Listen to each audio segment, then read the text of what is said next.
दोस्तों, आज की कहानी जो सुनाने जा रहे हैं वो एक सच्ची घटना पर आधारित कहानी है जिसकी शुरुआत होती है अफगानिस्तान से। यहाँ हम कुछ सैनिकों को ट्रक में कहीं जाते हुए देखते हैं। इस दौरान वो रेडियो पर सुन रहे हैं कि यूएसएसआर ने अपने जवानों को वापस बुला लिया क्योंकि वो अब और जंग नहीं चाहते। इतने में इनकी ट्रक को रोका जाता है क्योंकि वहां पर कुछ अफगानी लोग सैनिकों से लड़ रहे थे, क्योंकि उनका कहना है कि इन लोगों ने उनके मुखिया को मारा है और इनका जो कुछ भी पैसे वगैरह थे सब कुछ छीन लिया। जब ये चीज कमांडर दमित्री देखता है तो उसने सभी ट्रक की तलाशी का ऑर्डर दिया, पर उन्हें कुछ भी नहीं मिला। उसने मुखिया से कहा कि आपको पुलिस के पास जाना चाहिए, वो आपकी अच्छे से मदद करेंगे। आपका जो कुछ भी सामान खोया है या फिर छीना गया है वो आपको लौटा देंगे। लेकिन उनका कहना है कि ऐसा कुछ भी नहीं होने वाला। अगर हम वहां पर गए तो वो हमारी तलाशी लेने लग जाएंगे और हमारी कोई भी मदद नहीं करेंगे। जो कहकर ये सभी अफगानी लोग निराश होकर वहां से वापस जाने लगे। दमित्री भी अपने लोगों के साथ वहां से निकल गया, लेकिन बीच रास्ते में उसने सभी को बताया कि मुझे पता है कि पैसे उन सैनिकों ने ही चुराए थे, लेकिन मैंने ये किसी को बताया नहीं क्योंकि ऐसा करने में वो सभी अफगानी हमारे सभी सैनिकों को ढूंढ ढूंढ कर मार डालते। पर जब इस चीज की खबर एक और ऑफिसर को पता लगती है तो वो उसी सोल्जर के पास जाता है जिसने उन पैसों को चुराया था। वो उसे एक पंच मारता है और ऐसा कभी ना दोबारा करने की सलाह देता है।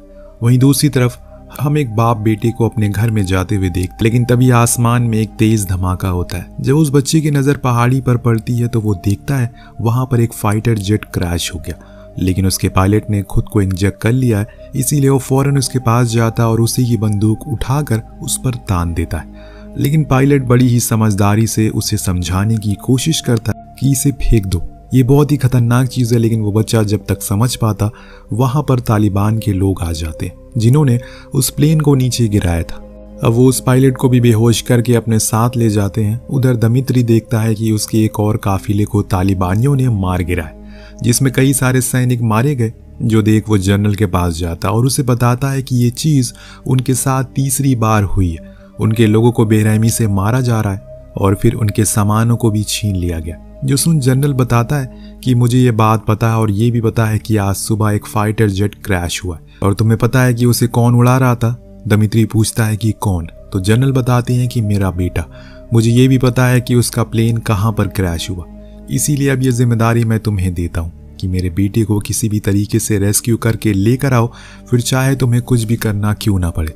जो कुछ भी चाहिए मैं वो देने को तैयार हूँ। जो सुन दमित्री मान जाता है और काम पर लग जाता है। वहीं सार्जेंट भी अपने काम पर लग गया था। वो खानदार की मार्केट में जाता और वहाँ कुछ म्यूजिक सिस्टम को खरीदना शुरू करता, पर कुछ देर बाद वो अंदर चला जाता और उसके जो कोई भी सैनिक थे वो बाहर ही बैठे थे कि तभी वहां पर स्पेशल यूनिट के 2 सोल्जर आते हैं जो इनसे कहते हैं कि तुम लोग यहाँ गाना सुन रहे हो, बुज़दिलों की तरह हम बाहर तुम्हारा काम करें, लाओ ये सब हमें दो और जाकर बाहर अपना काम करो। ये कहकर उन्होंने इनका सारा सामान छीन लिया। ये सब दूर बैठा ग्रिल नाम का सोल्जर देख रहा था, इसीलिए वो इनके पास जाता और बहुत ही सहजता से इनसे कहता है कि हमें हमारा सामान दे दो, लेकिन वो नहीं मानता और फिर क्या था, वो अकेले ही उन दोनों से भिड़ जाता है। जो देख सार्जेंट काफी प्रभावित होते हैं। वो स्पेशल यूनिट के दोनों लोगों की ट्रेनिंग अलग होती है, लेकिन फिर भी ग्रिल ने उन्हें बहुत ही बुरी तरह से मारा था। इसीलिए उससे कहता है कि मेरे पास एक सीक्रेट मिशन है, क्या उसमें तुम काम करोगे। अब ग्रिल को इस चीज का बहुत दिनों से इंतजार था, वो तुरंत ही हाँ कर देता। फिर हम कुछ जवानों को देखते हैं जो उस क्रैश साइट के करीब जा रहे हैं, लेकिन वो ज्यादा करीब नहीं जा सकते। ऐसा करने में रूल्स को ब्रेक करना होगा क्योंकि ऊपर से ऑर्डर आए कि हमें जल्दी ही उस जगह को खाली करना है। पर सार्जेंट कहता है कि ऐसा कुछ नहीं होगा, हम बस एक खोए हुए सिपाही को तो ढूंढ रहे हैं, इसीलिए चुपचाप अपने मिशन को अंजाम दो। पर एक चीज का ध्यान रखना, ये एक जनरल मिशन है, हमें किसी पर भी गोलीबारी नहीं करनी है। अब जब ये उस गांव में पहुंचते हैं तो इन्हें वहां के सन्नाटे को देखकर पता लग जाता है कि इस गांव को पहले से ही खाली करवा दिया गया, यानी कि इसका मतलब ये है कि अब यहाँ पर तालिबानियों का कब्जा है। वो बड़ी ही सूझबूझ के साथ आगे बढ़ते हैं, पर इन्हें ये नहीं पता कि वो किस घर में छुपे हुए। तभी अचानक गोलीबारी होना शुरू हो जाती है जिसमें कुछ जवान मारे जाते। अब ये चीज सार्जेंट देखता है तो वो भी फायर का ऑर्डर देता है, जिसके बाद ये लोग भी इधर से शूट करते हैं जिसमें उनके काफी लोग मरते हैं। जब ये चीज उस ग्रुप के लोग देखते हैं तो उन्हें एहसास होता है कि अब वो कमजोर पड़ रहे हैं, इसीलिए वो रॉकेट लॉन्चर का प्रयोग करते हैं जिसमें ग्रिल बुरी तरह से घायल हो जाता है और कुछ सोल्जर भी मारे जाते हैं। लेकिन वो रॉकेट छोड़ना बंद नहीं कर रहे थे। इस बीच जब ग्रिल को होश आता है तो वो पीछे से जाता और उस जगह पर पहुंच गया था जहां से ये सभी खड़े होकर रॉकेट को लॉन्च कर रहे थे और वो उनके सभी टैंक और लोगों को खत्म कर रहे। ग्रिल बिना समय गवाए बचे हुए तालिबानियों को मार गिराता और फिर जितने भी घर थे उनकी तलाशी का काम शुरू कर देता है, जिसमें से एक घर में इन्हें उस पायलट का मास्क मिलता है, पर वो वहां आसपास कहीं नहीं था, जो देख सार्जेंट समझ गया कि वो लोग उसे लेकर पहाड़ पर गए, जहां पर जाना खुद को मौत की दावत देना है, क्योंकि वो जगह चारों ओर तालिबानियों से घिरी हुई है, वो उनका गढ़ है और वहां वो छुप कर हमला करेंगे। उसका ये शक सही निकला, क्योंकि अगले ही सीन में हम उस पायलट को पहाड़ पर जाते हुए देखते हैं। वहां दमित्री भी अपने काम पर लगा हुआ है, लेकिन वो दिमाग से काम ले रहा है। उसने एक दूसरे ग्रुप के लीडर को $5 मिलियन का सौदा किया, जो उनकी मदद करेगा उस पायलट को ढूंढने के लिए। एक ग्रुप दूसरे ग्रुप को खत्म कर सकता है और इन लोगों को पता है कि ज्यादा गुंजाइश कहां पर है, पर पहले उसका टेस्ट लेना चाहता है वो, और इसीलिए वो उन लोगों को 2 ट्रक की लोकेशन देता है जिनके लोगों ने पायलट को पकड़ा हुआ है। तो बिना समय गवाए उनके दोनों ट्रक को उड़ा देता है, जो देख दमित्री काफी खुश होता है और उसने उस ग्रुप के लीडर सलीम को आधे पैसे दे दिए और कहा कि आधे बाद में मिलेंगे जब वो इस काम को पूरा करेगा। अब वो वहां से सीधा अपने बेस पर पहुंचता है और जनरल से सब कुछ बताता है कि असल में वो सोच क्या रहा है और किस किस आदमी की मदद ले रहा है। जब ये चीज जनरल सुनता है तो वो मना कर देता है, क्योंकि उसे किसी की भी मदद की जरूरत नहीं है, उन्हें ये मिशन अकेले ही करना है, जो चीज दमित्री को ठीक नहीं लगती, क्योंकि ऐसे में बहुत ज्यादा समय लग जाएगा और उनके लोग भी मारे जाएंगे। उसी रात सार्जेंट के पास एक लोकल आदमी आकर कुछ इंफॉर्मेशन देता है, जिसमें वो बताता है कि वो एक आदमी को जानता है जिसके पास कई सारे रॉकेट लॉन्चर है, जो वो 1 मिलियन अफगानी पैसों में देने को राजी है। सार्जेंट मान जाता है क्योंकि एक अच्छा ऑफर था। अगली सुबह वो उस लोकल के साथ उन लोगों के पास जाता है और उनके मॉडल को देखता है, जो उसे फ्रेश लगता है, इसीलिए वो उन्हें पैसे दे देता है। पर वो उससे कहते हैं कि वो हथियारों को कल तक उनके पास पहुंचा देगा। लेकिन जब अगले दिन इनका एक आदमी वहां जाता है तो ये लोग उसे भगा देते हैं, जो सुन सार्जेंट खुद उनके इलाके में जाता है और पूछता है कि उन्होंने अभी तक हथियार क्यों नहीं डिलीवर किए। तो ये लोग उससे बदसलूकी करने लगते हैं और तभी कुछ हथियारबंद लोग आते हैं और सार्जेंट को अकेले देख उसे बंदी बना लेते हैं। वो अपने साथ उसे ले जाते हैं। दरअसल ये उनका एक प्लान का हिस्सा था, मतलब कि एक ट्रैप। जब इस चीज की खबर दमित्री को पता लगती है तो वो फौरन उन लोगों के बारे में पता लगाने को कहता है जिसे सार्जेंट आखिरी बार मिले थे, और इसमें सबसे पहला नाम आता है माजिद का, जो कि वही लोकल आदमी था और उसे ये लोग बहुत ज्यादा मारते पीटते हैं। तब जाकर वो अपना मुंह खोलता है और सरदार नाम के आदमी के बारे में बताता है, जो कि हुसैन का गार्ड। वही हुसैन जिसके ग्रुप के लोगों ने सार्जेंट को और उस पायलट को बंदी बनाया। और ये सुन दमित्री फौरन सरदार से अकेले मिलने के लिए जाता है, पर अपने साथ कुछ आदमियों को भी लेकर जाता है, क्योंकि वो सार्जेंट जैसी गलती नहीं करना चाहता। यहाँ दमित्री सरदार को कहता है कि हमारे पास तुम लोगों के लिए एक डील है, तुम जितना भी बोलो हम उतना देने को तैयार है, साथ में कुछ हथियार भी देंगे, पर उसके बदले में तुम्हें सार्जेंट और उस पायलट को छोड़ना पड़ेगा। जो सुन सरदार कहता है कि ठीक है, मैं हुसैन से बात करूंगा। इस बीच सीन कट होकर पहुंचता है सार्जेंट पर, जिसे वो लोग पहाड़ पर ले गए और वहां उसकी वर्दी को उतार कर जला दिया, फिर दूसरे कपड़े देकर एक बेसमेंट में बंद कर दिया, जहां पर उसे एक दूसरा आदमी भी दिखता है जिसकी हालत बहुत ही खराब थी। कई दिनों से उसने ना कुछ खाया ना पिया।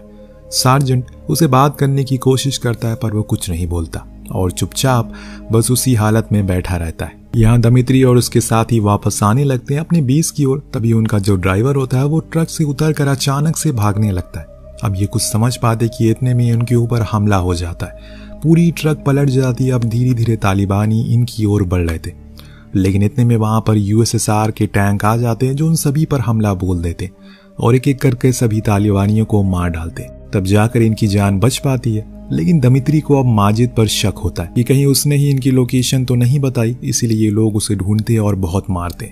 पर वो मना करता है कि उसने किसी को कुछ नहीं बताया, वो भला खुद की जान जोखिम में क्यों डालेगा। पर वहां हुसैन को पता चल गया है कि कोई उनके ग्रुप में खबरी है जो सारी बातें जाकर बाहर बता देता है, और बड़ा ढूंढने में उन्हें एक आदमी पर शक होता है जिसका वो सभी के सामने गला काट देता है। इधर जब जनरल को पता लगती है कि हुसैन उनके साथ सौदा करने वाला है तो वो बहुत खुश होता है। लेकिन जब ये चीज उसकी सेक्रेटरी को पता लगती है तो उसने सभी को आगाह किया कि हुसैन तुम सभी को बेवकूफ बना रहा है। वो किसी के साथ कोई भी सौदा नहीं करेगा, बल्कि वो तो तुम लोगों को एक एक करके मारना चाहता है, जैसे कि आज सुबह इसने हमारे एक जासूस को मार डाला, जिसकी गर्दन वो सभी के सामने रखता है।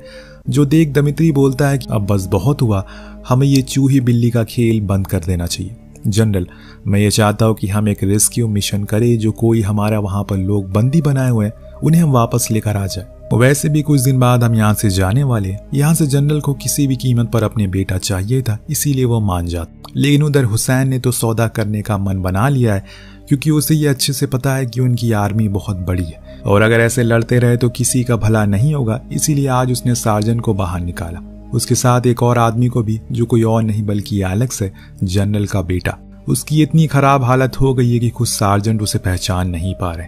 तालिबानी उन दोनों को रस्सी से बांधकर नदी के पास लाते हैं और नहाने को कहते हैं, लेकिन एलेक्स बड़ी ही चालाकी से रस्सी को काट देता है। फिर वहां से भागकर एक ऊंची खाड़ी के पास जाता है। शायद उसकी जान बच गई, यही उसके दिमाग में चल रहा है। पर तभी उसके सामने वही बच्चा आता है जिसने उसे सबसे पहले देखा था। अभी उसके पास एलेक्स की बंदूक है, जिससे कि आज वो उसे शूट कर देता है। जी हाँ, एक 10 साल का बच्चा एलेक्स को गोली मार देता है, जो चीज देखने में बहुत ज्यादा भयानक है, पर यही हकीकत है। अब जब इस चीज की खबर हुसैन को पता लगती है तो अपने लीडर को बताता है, जो कि आर्मी वालों से मिलने आता है और इन्हें बताता है कि हम सौदा करने को राजी हैं, लेकिन तुम्हारे एक आदमी को एक बच्चे ने गलती से मार दिया, इसमें हमारा कोई हाथ नहीं है, पर हम उसकी बॉडी को तुम्हें सौंप देंगे। दमित्री भी अब कुछ नहीं कर सकता है, क्योंकि अब कोई फायदा नहीं। एलेक्स तो मारा गया। अब जब उसकी लाश बेस पर आती है तो जनरल उसके सामने बैठकर खूब रोता है, लेकिन अब उसे बदला लेना है किसी भी हाल में। वो उन लोगों को जिंदा नहीं छोड़ेगा जिन्होंने उसके बेटे को मारा है। ये सुन उसका असिस्टेंट कहता है कि मैंने तो पहले ही मना किया था कि उनसे सौदा मत करो, वो भरोसे के लायक नहीं है। इधर ग्रुप का लीडर आज टीवी पर देखता है कि अगले 4 घंटे के अंदर सारे आर्मी वाले अफगानिस्तान से चले जाएंगे, जो देख ग्रिल और उसके साथ ही जॉन बहुत खुश होते हैं और असल में इन दोनों की गारंटी के तौर पर यहाँ पर भेजा गया था, ताकि ये लोग अब किसी भी प्रकार का कोई भी हमला ना करें। लेकिन दोस्तों, लीडर का कुछ और ही प्लान होता है। वो इन दोनों को बेसमेंट में बंद कर देता है, जिसके कुछ ही देर बाद आसमान में कुछ हेलीकॉप्टर उड़ते हुए दिखाई देते हैं, जिसे देख इन्हें लगता है कि वो जा रहे हैं, पर ऐसा नहीं था। वो इनके अड्डे पर बमबारी कर देते हैं और सब कुछ खत्म कर देते हैं, जिसमें लीडर के कई सारे बंदे भी मारे जाते हैं। पर ये दोनों बच गए क्योंकि ये बेसमेंट में बंद थे। पर जब ये बाहर आते हैं तो इन पर गोलियां चलना शुरू हो जाती है, जो देख इन्हें समझ नहीं आता कि असल में ये चला कौन रहा है। तभी उसे दूर से एक परछाई दिखती है, जिस पर वो शूट करके उसे खत्म करते हैं। पर जब वो पास जाते हैं तो देखते हैं ये वही 10 साल का बच्चा था, लेकिन ये बात ग्रिल को पता नहीं थी, इसीलिए बहुत बुरा लगता है उसे। अब दोनों ही वहां से पैदल अपने बेस की तरफ आने लगते हैं। रात में जॉन ग्रिल को बताता है कि जब हुसैन से वो पहली बार मिला तो उसने उसे सवाल किया कि आखिर वो यहाँ पर क्यों आया। मैंने कहा कि मैं यहाँ पर लोगों की मदद करने आया हूँ, तुम लोगों का देश को बचाने आया हूँ उन अमेरिकन से। लेकिन अब मुझे लग रहा है कि मैं गलत हूँ। हमने ऐसा कुछ भी नहीं किया जिससे इन मासूम अफगानी लोगों का भला हो सके, बल्कि हमने इनके देश को बर्बाद कर दिया। अब 2 दिन ये सभी बेस पर पहुंच जाते हैं। जनरल सभी के सामने स्पीच देता है, उन सोल्जर को याद करने को कहता है जिन्होंने अपनी जान इस पूरी जंग में गंवा दी। इतने में उनके पास दमित्री आकर पूछता है कि तुमने तो हमला ना करने का सौदा किया था, फिर हमला क्यों किया? तो जनरल बताता है कि उसके पास मॉस्को से ऑर्डर आया था, पर दमित्री को पता है कि ये झूठ है। उसने ये सिर्फ अपने बेटी की जान का बदला लेने के लिए किया, जिसमें एक 10 साल का बच्चा भी मारा गया, जो सुन जनरल का खून खोल जाता। वो कहता है कि ये जंग है, इसने हमारे भी लोग मारे हैं, उनके भी, और जंग में सब जायज होता है। जंग में सिर्फ जीत मायने रखती है। तो वो कहता है कि तुम तो भाग रहे हो, जीत कहाँ हुई तुम्हारी? तुमने एक दूसरे देश में खुद की सेना से हमला करवाया, जिसमें न जाने कितने वो लोग भी मारे गए जिनका कोई कसूर नहीं था। उसकी ये बातें सुन जनरल कहता है कि तुम जैसे पीसफुल लोगों की वजह से हमें यहाँ से जाना पड़ा, वरना हम इस जगह पर कब्जा करके दम लेते।